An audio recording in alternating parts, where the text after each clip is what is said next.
Madame, Monsieur, chers amis, depuis plusieurs décennies, la France recule dans tous les classements internationaux. Le pays croule sous la dette, notre appareil productif est en panne, le pouvoir d'achat s'amenuise et nous dépendons de l'extérieur pour à peu près tout. Ce n'est pas une fatalité, d'autres pays s'en sortent mieux, comme l'Allemagne, où le chômage est sous les 3% alors qu'il a dépassé le double en France. Il faut admettre que la politique du chèque nous a conduits dans une impasse, en nous privant des marges de manœuvre dont le pays a tant besoin pour se redresser, pour préserver le système de protection sociale, pour investir dans sa jeunesse.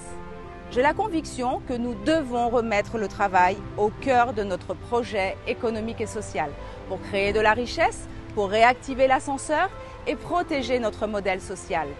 Tout cela ne peut se faire qu'en permettant à chacun de trouver un emploi et de mieux vivre de son travail.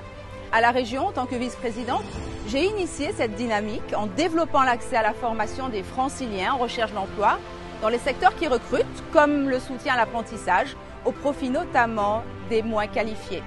Nous avons également soutenu des projets innovants pour décarboner l'industrie, pour créer des formations nouvelles dans le secteur du recyclage et du réemploi, du numérique. Nous avons favorisé les formations dans les métiers du soin et de la santé où les besoins sont criants.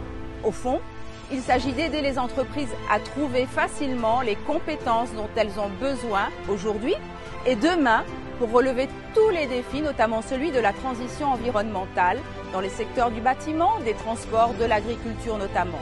Enfin, il faut admettre que les entreprises peinent toujours à recruter, que des freins importants retardent l'insertion, à commencer par l'accès à l'information sur les débouchés et sur les métiers, condition indispensable d'une orientation réussie.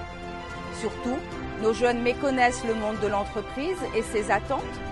L'alternance, cet accélérateur d'employabilité doit être facilité et les obstacles à la reconversion professionnelle levés.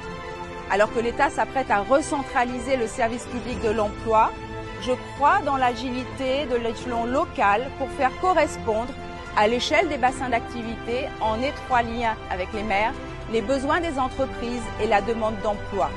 Vous l'avez compris, notre projet est centré sur un objectif de plein emploi et sur la revalorisation du travail qui doit redevenir la solution d'émancipation sociale et économique au service de l'inclusion de tous nos concitoyens.